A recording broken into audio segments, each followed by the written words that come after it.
So she's not caught. He doesn't get in trouble. Is she gonna hide it somewhere?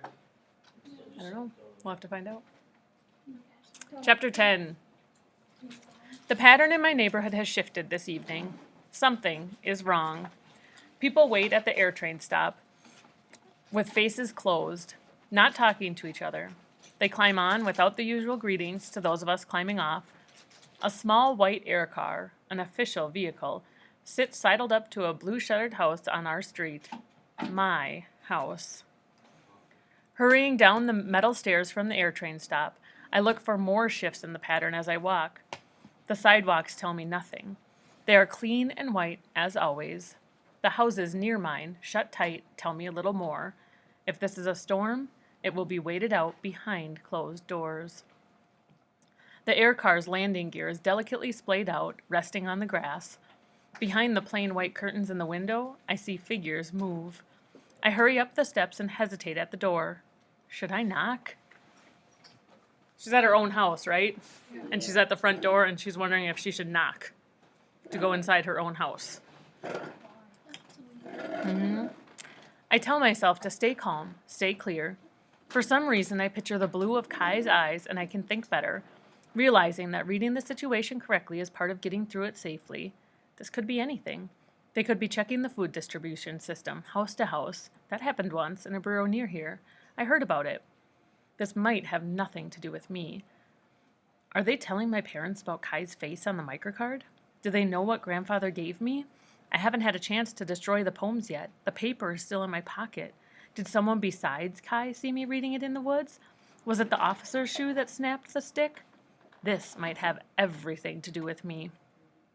I don't know what happens when people break the rules, because people here in the borough don't break them. There are minor citations issued from time to time, like when Bram is late, but those are small things, small errors, not large errors, or errors committed with purpose, infractions. I'm not going to knock. This is my house. Taking a deep breath, I twist the knob and open the door. Someone waits for me inside. You're back, Bram says, relief in his tone. Who's Bram? Her brother, yep. My fingers tighten around the piece of paper in my pocket, and I glance in the direction of the kitchen. Maybe I can take it to the incineration tube and stuff the poems down into the fire below. The tube will register a foreign substance. The thick paper is completely different from the paper goods, napkins, port printings, delivery envelopes that we're allowed to dispose of in our residences. But that might still be safer than keeping it. They can't reconstruct the words themselves after I've burned them.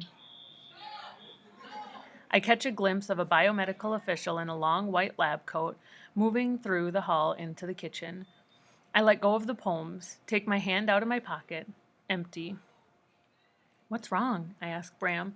Where are Papa and Mama? They're here, Bram says, voice shaking. In their room. The officials are searching Papa. Why? My father doesn't have the poems. He never knew about them. But does that matter? Kai's classification is because of his father's infraction. Will my mistake change my whole family? Perhaps the compact is the safest place for the poems after all. My grandparents kept it hidden there for years. I'll be right back, I say to Bram, and I slip into my room, slide the compact out of my closet, twist. I open the base, put the paper in. Did someone come in? An official in the hall asks Bram. My sister, Bram says, sounding terrified. Where did she go?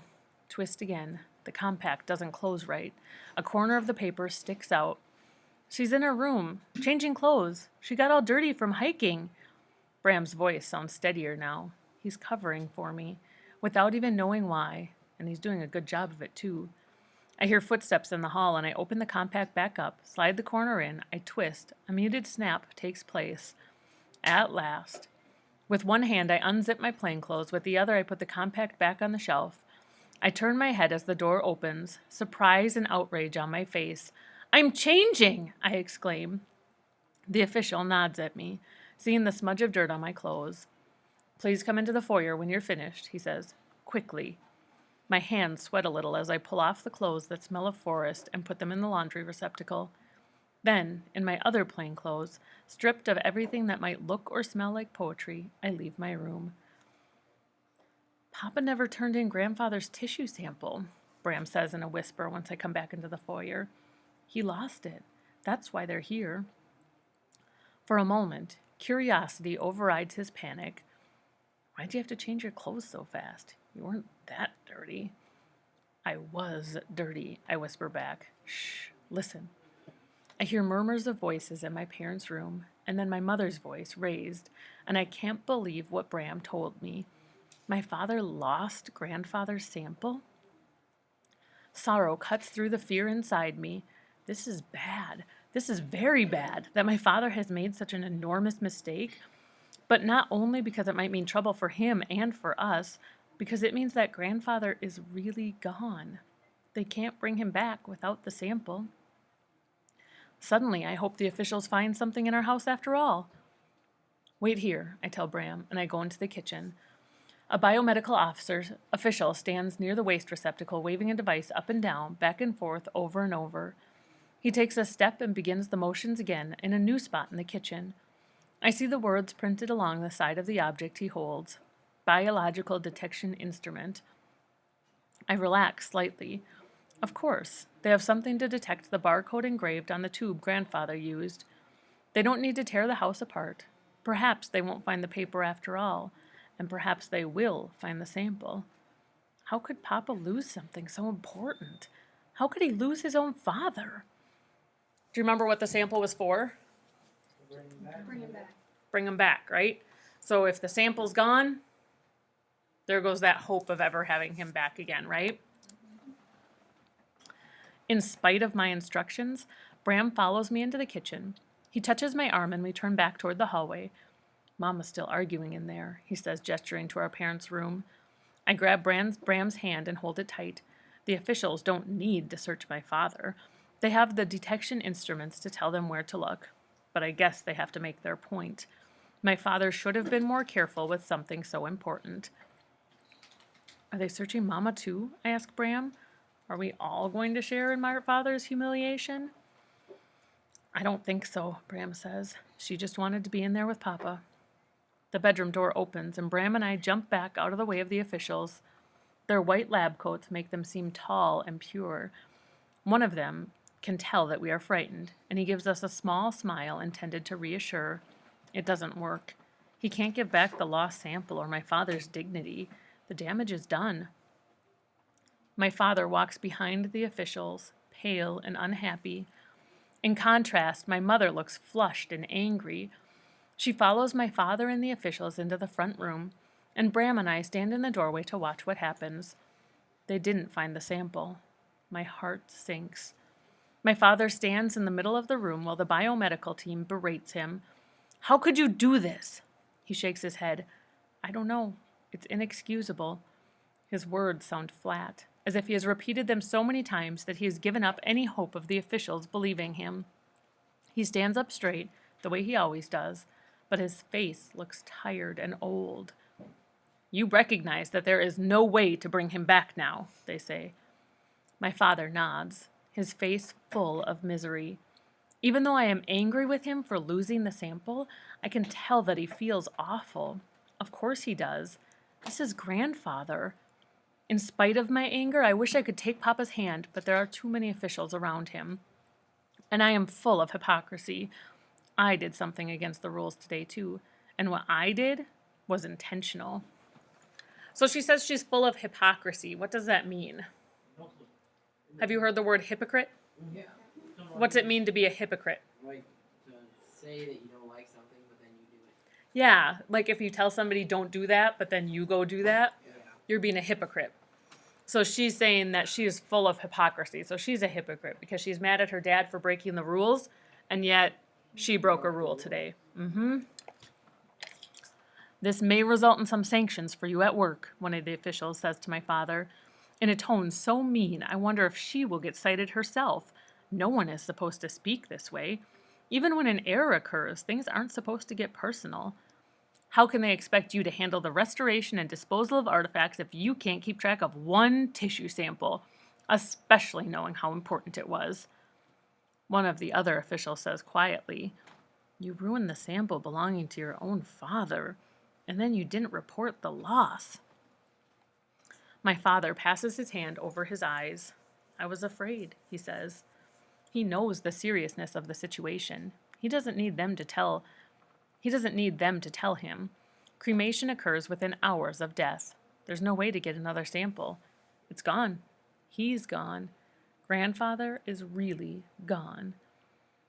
My mother presses her lips tightly together and her eyes flash, but her anger is not for my father. She is mad at the officials for making him feel worse than he already does.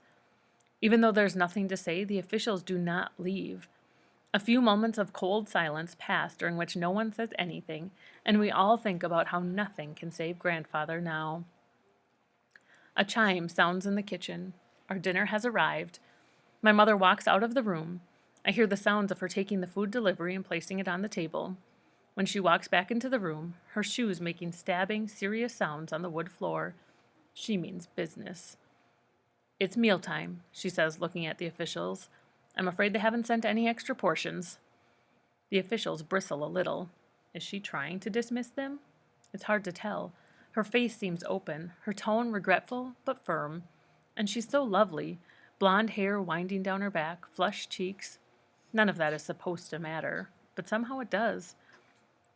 And besides, even the officials don't dare disrupt mealtime too much. We'll report this, the tallest one says. I'm sure that a citation of the highest order will be issued, with the next heir resulting in a complete infraction. My father nods. My mother glances back at the kitchen to remind them that the food is here and getting cold, possibly losing nutrients. The officials nod curtly at us, and one by one they leave, walking through the foyer, past the port, out the only door in the house. After they depart, the whole family sighs with relief. My father turns to us. I'm sorry, he says. I'm sorry. He looks at my mother and waits for her to speak.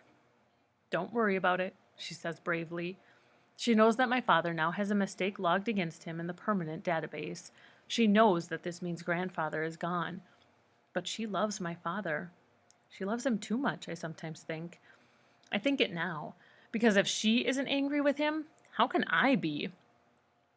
When we sit down to dinner, my mother embraces him and leans her head on his shoulder for a moment before she hands him his foilware.